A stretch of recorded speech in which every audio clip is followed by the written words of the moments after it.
사랑합니다.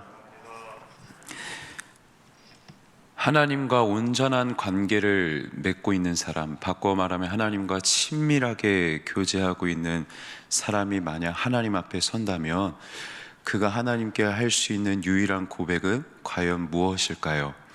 오늘 시인의 모습을 통해서 우리는 이 질문에 대한 답을 발견할 수 있습니다. 시인은 오늘 노래의 첫 구절에 왕이신 나의 하나님, 내가 주를 높이고 주의 이름을 송축하리이다 라고 고백하고 있습니다.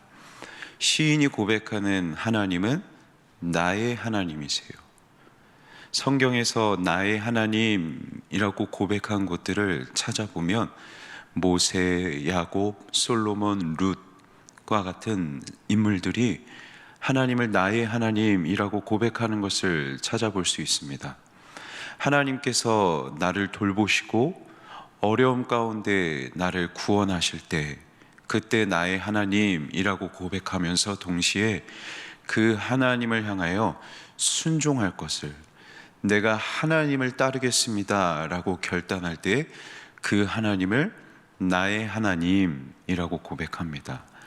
하나님과 온전한 관계, 친밀한 관계를 맺으며 그 하나님을 나의 하나님이라고 고백하는 것은 하나님의 구원을 기억하고 동시에 그 하나님을 향한 순종, 하나님은 사람을 돌보시고 사람은 그 하나님께 순종하고자 할 때 나의 하나님이라고 고백하는 것이죠.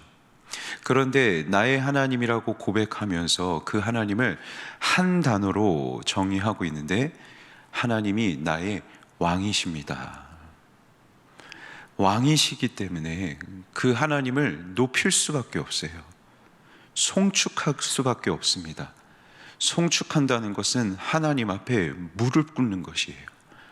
무릎 꿇고 철저하게 하나님 앞에 낮아져서 내가 왕이신 그 하나님의 이름을 높입니다.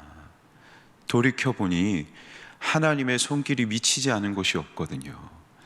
하나님께서 내 인생 가운데 간섭하지 않으신 것이 없어요. 그래서 모든 것이 하나님의 뜻대로 왕이신 하나님의 인도하심 따라 내가 살아왔구나 인정할 수밖에 없으니 내가 왕이신 나의 하나님을 높입니다. 그 앞에 무릎 꿇습니다 하면서 하나님을 높여드립니다. 그리고 그 간섭하심은 아침마다 새롭고 또 새롭죠. 그래서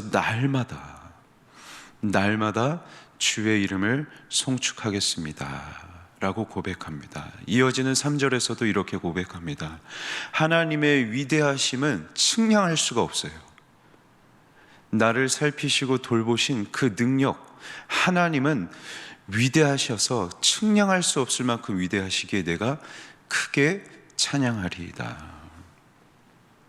내 생각과 내 계획과 내 예상을 뛰어넘어서 역사하시는 하나님, 그 하나님의 능력은 내 생각의 깊이로, 내 경험의 넓이로 감히 측량할 수가 없어요. 그걸 뛰어넘어서 역사하시는 하나님이시기에 그 하나님의 능력을 경험하니 나의 하나님을 경험하면 경험할수록 너무 놀라워서 크게 찬양할 수밖에 없는 것이죠. 소리 지르듯 감탄하듯 크게 하나님의 은혜를 찬양할 수밖에 없는데 그 신묘막측함을 묵상하고 찬양하니 그 일이 너무나도 기이하여서 5절의 고백처럼 내가 작은 소리로 읊조릴 수밖에 없어요. 놀라서 하나님의 능력이 너무나도 위대해서 크게 소리 지르듯 찬양하다가 묵상하니 그게 너무나도 두려운 거죠. 나의 하나님이 이렇게 놀라우신 분이시구나, 이렇게 나에게 세밀하게 나의 예상을 뛰어넘어서 간섭하시는 하나님이시구나, 이것을 경험하다 보니 놀라워요. 하나님이 두려워요. 그래서 작은 소리로 읊조릴 수밖에 없습니다. 시인은 계속해서 하나님을 어떻게 찬양해야 되는지 구체적으로 기록하고 있습니다. 7절에서 이렇게 기록하는데요. 주의 크신 은혜를 기념하여 말하며. 여기서 말하다라고 번역된 이 단어는 원뜻은 거품을 뿜어내다, 그리고 막 솟구쳐 오르다라는 뜻입니다. 하나님의 은혜를 기억하니, 지금까지 내 삶을 인도하신, 내 가정을, 교회를 인도하신 하나님의 은혜를 기억하니 막 찬양이 화산에서 용암이 솟구쳐 나오듯 거품을 막 뿜어내듯 쏟아내는 것이에요. 쏟아내지 않을 수가 없는 것이죠. 그리고 여기 이 말하다라는 단어는 문법적으로 미완료로 기록되어 있습니다. 하나님을 한 번만 찬양할 수가 없는 것이에요. 계속해서 아침마다 새롭고 또 새로우니 날마다 멈추지 않고 이 찬양이 계속해서 내 마음 가운데 쏟아져 나오는 것이죠. 그래서 오늘 시편 145편의 표제어는 찬송시라고 기록되어 있는데, 원어로는 찬송들, 복수형으로 기록되어 있습니다.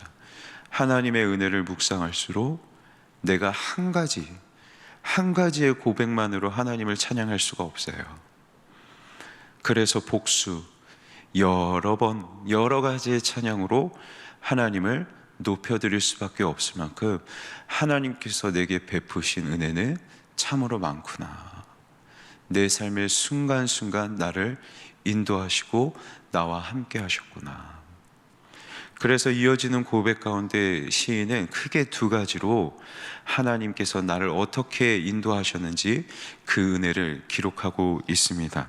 9절에서 이렇게 기록하고 있는데요.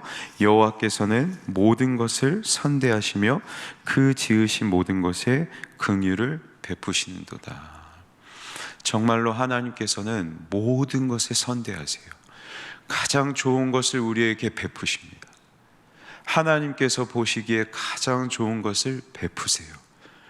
그리고 하나님께 기도하는 우리를 긍휼히 여기셔서, 불쌍히 여기셔서 우리의 기도를 들으시고 하나님께서 행하시는 가장 좋은 것, 선대를 우리에게 베푸시는 것이죠. 그래서 이어지는 고백을 보면 시인이 이렇게 간증합니다. 우리에게 먹을 것을 채워주시고, 우리가 넘어질 때마다 가까이 오셔서 우리를 다시 일으켜 세워주시는 분. 그래서 정말 그 하나님의 능력을 선포할 수밖에 없다.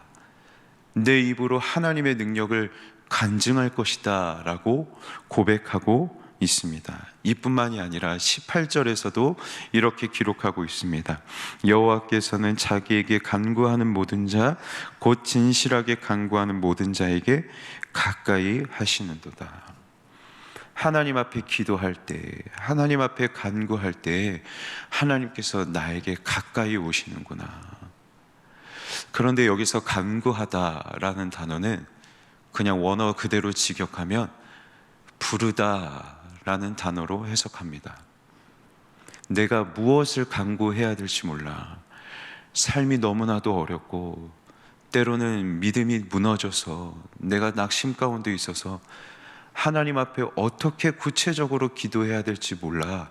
그저 하나님, 주님 탄식하듯 신음하듯 하나님의 이름을 부르짖을 때, 그저 그의 하나님의 이름을 부르기만 해도 하나님은 나에게 가까이 오시는 하나님, 나의 기도를 그저 주여 하는 나의 그 신음을 들으시는 하나님, 작은 소리로 하나님의 이름을 부르짖을 때에도 그 부르짖음을 들으시기 위해 나에게 가까이 오시는 하나님, 그 하나님을 경험하니, 그래서 오늘 시편 145편 마지막에도 처음과 동일하게 이렇게 기록합니다.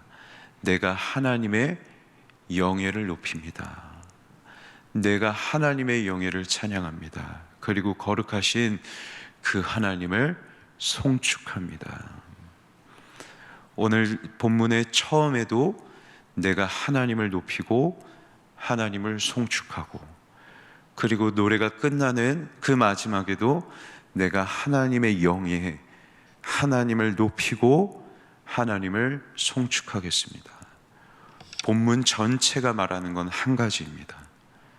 내가 하나님을 경험할수록, 내가 하나님과 친밀하게 교제하며 하나님과 온전한 관계를 누릴수록 나에게 남는 고백은 이 한 가지. 나는 하나님을 높일 수밖에 없다는 것. 나를 세밀하게 인도하시는, 내 인생을 간섭하시는 그 하나님 앞에 무릎 꿇고 그분을 송축할 수밖에 없는 나만 남는 것. 이것이 오늘 본문 전체에서 저와 여러분에게 외치는 시인의 고백인 것이죠. 말씀을 맺겠습니다. 하나님과 온전한 관계를 맺는, 하나님과 친밀한 관계를 맺으며 살아가는 그 사람의 모습은 이렇게 정리할 수 있는 것 같습니다.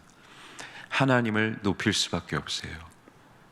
내 인생 가운데 신묘막측한 능력으로 행하시는 그 하나님을 알수록 나의 왕이시고 그 하나님을 송축합니다 라고 높여드릴 수밖에 없습니다. 이것이 저와 여러분의 고백이 되면 좋겠습니다. 하나님께서 나에게 가까이 오시고 나를 긍휼히 여기셔서 나에게 선대하시는 그 능력, 내 생각과 내 예상을 뛰어넘어 역사하시는 그 하나님의 능력을 날마다 경험하여서 아침마다 새롭게 역사하시는 그 하나님을 날마다 송축하는 그 은혜. 그래서 내가 한 가지, 내가 하나님 앞에 할 수 있는 그 한 가지는 주의 이름을 높이는 것밖에 없습니다. 이 모습만 남는, 우리의 입술에 이 간증만이 남는, 이 경험하는 저와 여러분이 되길 주님의 이름으로 간절히 소망합니다.